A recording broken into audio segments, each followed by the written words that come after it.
جب کسی چیز کا ارادہ کرتا ہے تو اس کو یہی کہتا ہے کہ ہو جا تو وہ ہو جاتی ہے، اور بے شک اللہ ہی میرا اور تمہارا پروردگار ہے، تو اسی کی عبادت کرو، یہی سیدھا رستہ ہے۔ پھر اہل کتاب کے فرقوں نے باہم اختلاف کیا، سو جو لوگ کافر ہوئے ہیں ان کو بڑے دن یعنی قیامت کے روز حاضر ہونے سے خرابی ہے۔ وہ جس دن ہمارے سامنے آئیں گے کیسے سننے والے اور کیسے دیکھنے والے ہوں گے، مگر ظالم آج کھلی گمراہی میں ہے۔ اور ان کو حسرت و افسوس کے دن سے ڈرا دو جب بات فیصل کر دی جائے گی اور وہ غفلت میں پڑے ہوئے ہیں اور ایمان نہیں لاتے۔ ہم ہی زمین کے اور جو لوگ اس پر بستے ہیں ان کے وارث ہوں گے، اور ہماری ہی طرف ان کو لوٹنا ہوگا۔ اور کتاب میں ابراہیم کا ذکر کرو، بے شک وہ نہایت سچے تھے، پیغمبر تھے۔ جب انہوں نے اپنے باپ سے کہا کہ ابا، آپ ایسی چیزوں کو کیوں پوچھتے ہیں جو نہ سنیں اور نہ دیکھیں اور نہ آپ کے کچھ کام آ سکیں؟ ابا، مجھے ایسا علم ملا ہے جو آپ کو نہیں ملا، تو میرے ساتھ ہو جائیے، میں آپ کو سیدھی راہ پر لے چلوں گا۔ ابا، شیطان کی پوجا نہ کیجیے، بے شک شیطان اللہ کا نافرمان ہے۔ ابا، مجھے ڈر لگتا ہے کہ آپ کو اللہ کا عذاب آ پکڑے تو آپ شیطان کے ساتھی ہو جائیں۔ اس نے کہا کہ ابراہیم، کیا تو میرے معبودوں کے خلاف ہے؟ اگر تو باز نہ آئے گا تو میں تجھے سنسار کر دوں گا اور تو ہمیشہ کے لیے مجھ سے دور ہو جا۔ ابراہیم نے سلام علیکم کہا اور کہا کہ میں آپ کے لیے اپنے پروردگار سے بخشش مانگوں گا، بے شک وہ مجھ پر نہایت مہربان ہے، اور میں آپ لوگوں سے اور جن کو آپ اللہ کے سوا پکارا کرتے ہیں ان سے کنارہ کرتا ہوں اور اپنے پروردگار ہی کو پکاروں گا۔ امید ہے کہ میں اپنے پروردگار کو پکار کر محروم نہیں رہوں گا۔ اور جب ابراہیم ان لوگوں سے اور جن کی وہ اللہ کے سوا پرستش کرتے تھے الگ ہو گئے تو ہم نے ان کو اسحاق اور اسحاق کو یعقوب بخشے اور ہر ایک کو پیغمبر بنایا، اور ہم نے ان کو اپنی رحمت سے بہت سی چیزیں عنایت کی اور ان کا ذکر جمیل بلند کیا۔ اور کتاب میں موسیٰ کا بھی ذکر کرو، بے شک وہ ہمارے برگزیدہ تھے اور رسول تھے، نبی تھے، اور ہم نے ان کو طور کی داہنی طرف سے پکارا اور باتیں کرنے کے لیے نزدیک بلایا، اور اپنی مہربانی سے ان کو ان کا بھائی ہارون پیغمبر بنا کر عطا کیا۔ اور کتاب میں اسماعیل کا بھی ذکر کرو، وہ وعدے کے سچے اور رسول تھے، نبی تھے، اور وہ اپنے گھر والوں کو نماز اور زکوٰۃ کا حکم کرتے تھے اور اپنے پروردگار کے ہاں پسندیدہ تھے۔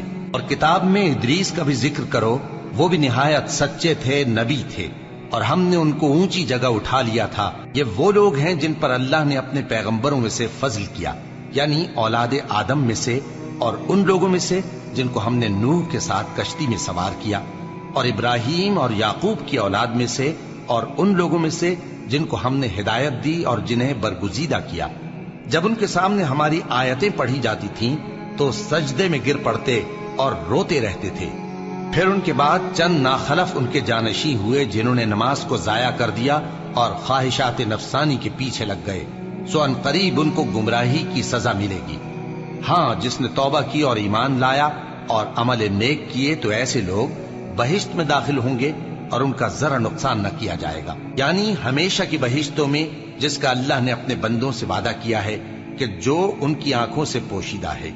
بے شک اس کا وعدہ نیکوکاروں کے سامنے آنے والا ہے، وہ اس میں سلام کے سوا کوئی بیہودہ کلام نہ سنیں گے، اور ان کو صبح و شام کھانا ملے گا۔ یہی وہ جنت ہے جس کا ہم اپنے بندوں میں سے ایسے شخص کو مالک بنائیں گے جو پرہیزگار ہوگا۔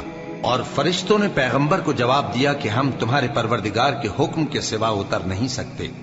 جو کچھ ہمارے آگے ہے اور جو پیچھے ہے اور جو اس کے درمیان ہے سب اسی کا ہے، اور تمہارا پروردگار بھولنے والا نہیں، یعنی آسمان اور زمین کا اور جو ان دونوں کے درمیان ہے سب کا پروردگار، تو اسی کی عبادت کرو اور اس کی عبادت پر ثابت قدم رہو۔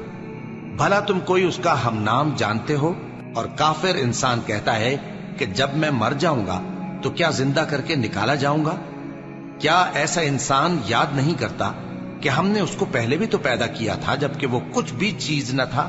سو تمہارے پروردگار کی قسم، ہم ان کو جمع کریں گے اور شیطانوں کو بھی، پھر ان سب کو جہنم کے گرد حاضر کریں گے اور وہ گھٹنوں پر گرے ہوئے ہوں گے۔ پھر ہر گروہ میں سے ہم ایسے لوگوں کو کھینچ نکالیں گے جو رحمان کے مقابلے میں سخت سرکشی کرتے تھے۔ پھر ہم ان لوگوں سے خوب واقف ہیں جو اس میں داخل ہونے کے زیادہ لائق ہیں، اور تم میں سے کوئی شخص نہیں مگر اسے اس پر گزرنا ہوگا، یہ تمہارے پروردگار پر لازم ہے، مقرر ہے۔ پھر ہم پرہیزگاروں کو نجات دیں گے اور ظالموں کو اس میں گھٹنوں کے بل پڑا ہوا چھوڑ دیں گے۔ اور جب ان لوگوں کے سامنے ہماری آیتیں پڑھی جاتی ہیں تو جو کافر ہیں وہ مومنوں سے کہتے ہیں کہ دونوں فریق میں سے مکان کس کے اچھے اور مجلسیں کس کی بہتر ہیں، اور ہم نے ان سے پہلے بہت سی امتیں ہلاک کر دیں، وہ لوگ ان سے ٹھاٹ باٹ اور نمود و نمائش میں کہیں اچھے تھے۔ کہہ دو کہ جو شخص گمراہی میں پڑا ہوا ہے، رحمان اس کو آہستہ آہستہ مہلت دیا جاتا ہے، یہاں تک کہ جب اس چیز کو دیکھ لیں گے جس کا ان سے وعدہ کیا جاتا ہے، خواہ عذاب اور خواہ قیامت، تو اس وقت جان لیں گے کہ مکان کس کا برا ہے اور لشکر کس کا کمزور ہے۔ اور جو لوگ ہدایت یاب ہیں اللہ ان کو زیادہ ہدایت دیتا ہے، اور نیکیاں جو باقی رہنے والی ہیں وہ تمہارے پروردگار کے ہاں صلے کے لحاظ سے خوب اور انجام کے اعتبار سے بہتر ہیں۔ بھلا تم نے اس شخص کو دیکھا جس نے ہماری آیتوں سے کفر کیا اور کہنے لگا کہ اگر میں ازسر نو زندہ ہوا بھی تو یہی مال اور اولاد مجھے وہاں ملے گا؟ کیا اس نے غیب کی خبر پالی ہے یا اللہ کے یہاں سے عہد لے لیا ہے؟ ہرگز نہیں، یہ جو کچھ کہتا ہے ہم اس کو لکھتے جاتے اور اس کے لیے آہستہ آہستہ عذاب بڑھاتے جاتے ہیں، اور جو چیزیں یہ بتاتا ہے ان کے ہم وارث ہوں گے، اور یہ اکیلا ہمارے سامنے آئے گا۔ اور ان لوگوں نے اللہ کے سوا اور معبود بنا لیے ہیں تاکہ وہ ان کے لیے موجب عزت ہوں، ہرگز نہیں، وہ معبود ان کی پرستش سے انکار کریں گے اور ان کے دشمن و مخالف ہوں گے۔ کیا تم نے نہیں دیکھا کہ ہم نے شیطانوں کو کافروں پر چھوڑ رکھا ہے کہ وہ ان کو خوب اکساتے رہتے ہیں؟ تو تم ان پر عذاب کے لیے جلدی نہ کرو کہ ہم تو ان کے لیے دن شمار کر رہے ہیں۔ جس روز ہم پرہیزگاروں کو رحمان کے سامنے بطور مہمان جمع کریں گے اور گناہگاروں کو دوزخ کی طرف پیاسے ہانک لے جائیں گے، تو لوگ کسی کی سفارش کا اختیار نہ رکھیں گے مگر جس نے رحمان سے اقرار لے لیا ہو، اور کہتے ہیں کہ رحمان بیٹا رکھتا ہے۔ ایسا کہنے والوں، یہ تو تم بری بات زبان پر لاتے ہو۔ قریب ہے کہ اس جھوٹ سے آسمان پھٹ پڑے اور زمین شق ہو جائے اور پہاڑ پارا پارا ہو کر گر پڑے کہ انہوں نے رحمان کے لیے بیٹا تجویز کیا، اور رحمان کو شایع نہیں کہ کسی کو بیٹا بنائے۔ ہر شخص جو آسمانوں اور زمین میں ہے رحمان کے روبرو بطور بندہ ہی آئے گا۔ اس نے ان سب کو اپنے علم سے گھیر رکھا اور ایک ایک کو شمار کر رکھا ہے، اور یہ سب قیامت کے دن اس کے سامنے اکیلے اکیلے حاضر ہوں گے۔